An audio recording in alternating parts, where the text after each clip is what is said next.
Bonjour et bienvenue dans l'émission Le Rendez-vous PME consacrée aujourd'hui aux différents types de financement de sociétés, plus particulièrement au crowdfunding immobilier. Plus de 402 millions d'euros ont été collectés et 33 000 projets financés grâce à ce type de structure spécialisée. Elles promettent des rendements attractifs avec un taux d'échec relativement faible. Contrairement au private equity ou le recours au business angel par exemple, où les investissements sont plus risqués.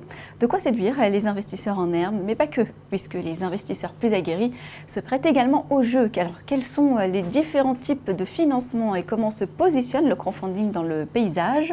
Quelles sont les différentes opportunités et quels sont les risques? Pour nous accompagner, pour répondre à ces questions, notre invité du jour, Yann Balthazar, fondateur de l'entreprise Monego. Bonjour. Bonjour Linda, merci de m'accueillir. Vous êtes investisseur vous-même depuis 2006. Exactement. On va faire un petit point, un état des lieux avec vous des différents types de crowdfunding et de financement déjà existants pour faire un petit comparatif. D'accord, merci. Du coup, effectivement, c'est intéressant de faire un point aujourd'hui puisque plusieurs baromètres et les chiffres tombent en ce début d'année, notamment le baromètre KPMG qui est assez fourni en chiffres et qui montre des croissances importantes. Sur les 402 millions d'euros et les 33 000 projets financés, 28 000 sont liés aux dons et qui représentent 81 millions d'euros. Ensuite, il reste effectivement toute la partie entreprise qui est financée. Et là, on est autour de 300 millions d'euros de financement, une grosse partie étant sur l'immobilier. Si on compare aujourd'hui avec les business angels, qui financent à peu près 448 millions d'euros de projets pour 509 projets, on voit qu'aujourd'hui, le crowdfunding représente à peu près un multiple de 10 par rapport aux business angels. D'accord, c'était un petit peu ma prochaine question, c'était de savoir finalement, une fois qu'on a fait cet état des lieux des différents types de financement, pourquoi vous, chez Monego, vous avez choisi le crowdfunding particulièrement pour vos projets? Alors nous, on a choisi le crowdfunding immobilier principalement parce que c'était vraiment notre ADN de départ, la suite logique. Au départ, on a commencé à accompagner des promoteurs immobiliers dans la structuration de leurs fonds propres. Depuis 2006, on était assez pionniers là-dedans, puisqu'en 2006, on était moins de 10 en France à faire ce métier-là. Et du coup, quand on a vu se développer des plateformes de financement participatif, c'était pour nous réellement la suite logique, avec la digitalisation finalement d'un canal de distribution et pouvoir permettre à un public beaucoup plus large d'accéder à nos projets de financement avec des tickets aussi beaucoup plus faibles. Aujourd'hui, on peut accéder à un tour de table pour financer une entreprise sur les plateformes de crowdfunding à partir de quelques centaines d'euros, ce qui n'était absolument pas le cas à l'époque. On voit aujourd'hui d'ailleurs que les tickets moyens chez les business angels sont plutôt autour de 10 000 euros, donc un ticket bien plus élevé et pas à la portée de tous. Alors si on est convaincu, finalement, quelles sont les différentes opportunités que vous êtes en mesure de proposer aujourd'hui et finalement pour quelle typologie de profil? Alors l'industrie aujourd'hui des plateformes de crowdfunding en général, elle est très très variée, puisque le crowdfunding aujourd'hui ça va financer des projets dans l'art, dans la vidéo, dans la culture, dans les entreprises, dans l'écologie ou dans l'immobilier. Vraiment une facette assez large, une palette assez large, avec des porteurs de projets aussi très différents. Et nous, on a choisi l'immobilier parce que c'est vraiment notre cœur de compétence à nous. Et du coup, c'est là où on sait de quoi on parle. Et dans l'immobilier, c'est important aussi de connaître vraiment toute la chaîne de production d'un projet immobilier, parce qu'il y a aussi des pièges à éviter. Et c'est là où on se sentait le plus performant pour proposer des projets. Eh bien justement, les pièges, on y vient, parce que finalement, quand on parle d'immobilier, souvent on nous fait croire qu'il n'y a pas de risque avec l'immobilier. Il y a forcément des hypothétiques risques auxquels on peut s'exposer. Est-ce qu'on peut les détailler avec vous?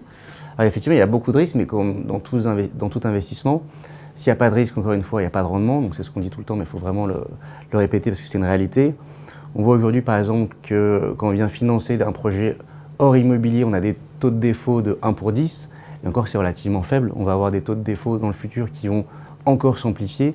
Dès lors qu'il y a plus de projets qui vont être financés, il y aura plus de risques et il y aura plus de défauts, ça c'est évident. D'accord, plus de risques, plus de défauts? Plus de projets, plus de défauts, pardon. D'accord, oui, proportionnellement. Proportionnellement, il y aura plus de défauts, c'est évident.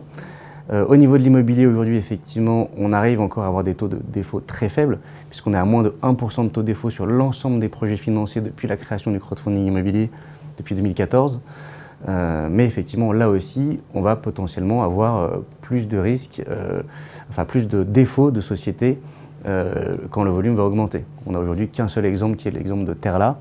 On a vu aussi également Uniland au niveau généraliste qui a déposé effectivement le bilan et qui est en cours de liquidation. Donc on sait qu'il va y avoir plus de défauts. Ce n'est pas pour autant que les investisseurs finaux vont perdre leurs fonds propres. Mais en tout cas, les structures intermédiaires, elles, on peut connaître des défauts. En synthèse, est-ce que vous auriez 2-3 conseils comme ça à communiquer peut-être aux hypothétiques investisseurs qui nous regardent? Voilà, il y a plein de bonnes pratiques, effectivement. Donc, c'est déjà mutualiser son risque. Donc, mutualiser, ça veut dire quoi? Ça veut dire, si vous avez 1000 à investir, faire investir 200 dans 5 projets différents, avec des points d'entrée différents, sur des périodes différentes. Ça gommera aussi l'effet cycle qui peut aussi jouer au niveau macroéconomique. Et ensuite, c'est important de bien s'intéresser aussi aux sous-jacents, c'est-à-dire aux projets qu'on finance, à la société qu'on finance, parce qu'à la fin, au bout de tout ça, c'est des hommes, c'est souvent des TPE.